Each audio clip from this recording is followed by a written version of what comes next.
అందరికీ నమస్కారం అండి. నా పేరు షర్ని పొంగురు. నేను మాజీ మంత్రి నారాయణ గారి కుమార్తెనండి. ఈరోజు 10th డివిజన్లో నేను క్యాంపెయినింగ్ చేస్తూ మా నాన్నగారికి సపోర్ట్ చేస్తున్నానండి. ఈరోజు రామ్ నగర్లో ఇంటింటికి వెళ్ళి ప్రజల కష్టాలు తెలుసుకుంటున్నానండి. ఇక్కడ చూస్తే పరిస్థితులు చాలా దారుణంగా ఉన్నాయండి. ఒక్కసారి మీ చుట్టుపక్కల చూడండి ఎంత దరిద్రంగా ఉన్నాయో. పాచి, కంపు, మురికి, చెత్త మొత్తం అక్కడ డిపాజిట్ అయిపోయి ఇలాంటి పరిస్థితుల్లో ప్రజలు ఉంటున్నారు. రోగాలు రాకుండా ఇంకేమొస్తాయండి? అసలు మన చుట్టుపక్కల చూస్తే అస్సలు ఉండబుద్ధి అవ్వట్లేదు.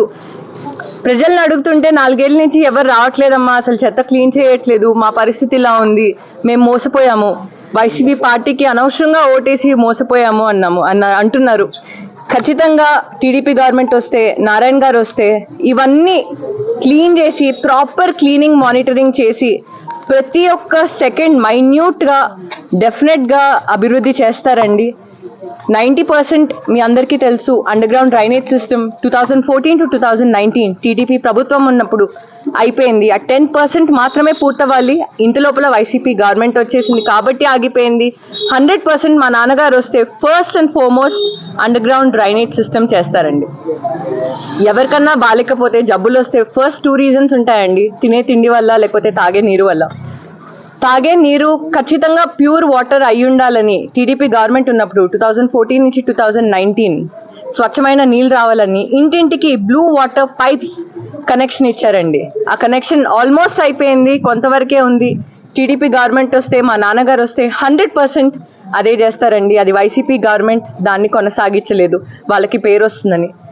ఇదొకటే కాదండి, నిరుపేదలు ఖచ్చితంగా పని చేయాలంటే, ఎంప్లాయ్మెంట్ ఉండాలంటే, వాళ్ళ ఆర్థిక పరిస్థితి పెరగాలంటే ఖచ్చితంగా వాళ్ళకి ఆదాయం పెరగాలి. ఆదాయం పెరగాలంటే స్కిల్ డెవలప్మెంట్ ప్రోగ్రామ్స్ చేయాలి.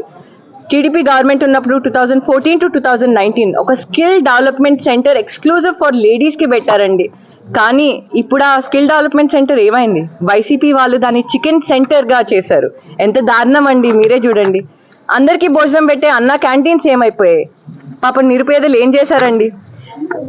నెల్లూరులో నిరుపేదల కష్టాలు తీర్చాలి. మా నాన్నగారు కూడా ఒక నిరుపేద కుటుంబం నుంచి వచ్చారండి. గుడిసెలో పుట్టారు, గుడిసెలో పెరిగారు. సో ఖచ్చితంగా నిరుపేదల కష్టాలు తెలుసు మా నాన్నగారికి.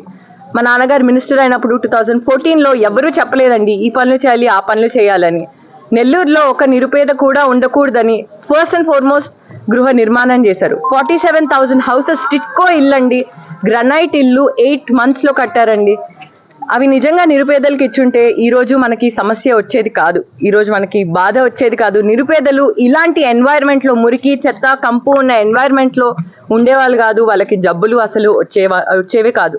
సో ఖచ్చితంగా టీడీపీ గవర్నమెంట్ వస్తే, మా నాన్నగారు వస్తే, నారాయణ గారు వస్తే ఇవన్నీ చేస్తారండి. తప్పకుండా May 13th ఎలక్షన్స్ అండి. ఒక్కసారి మీరే ఆలోచించి, నేను చెప్తున్నానని కాదు, అభివృద్ధికి ఓటేద్దాము. ఎమ్మెల్యేగా మా నాన్నగారికి, నారాయణ గారికి, అండ్ ఎంపీగా బీపీఆర్ గారికి తప్పకుండా ఓటేసి 2 ఓట్లు ఉంటాయండి. మనందరం కలిసి ఓటేస్తేనే టీడీపీ పార్టీ గెలుస్తుందండి. మనందరం కలిసి నెల్లూరుని ఒక స్మార్ట్ సిటీగా అభివృద్ధి చేద్దాం. నమస్తే. మరెన్నో వీడియోల కోసం మా ఛానల్ ని సబ్స్క్రైబ్ చేసుకుని పక్కనే ఉన్న బెల్ ఐకాన్ ని క్లిక్ చేసి యాక్టివేట్ చేసుకోండి.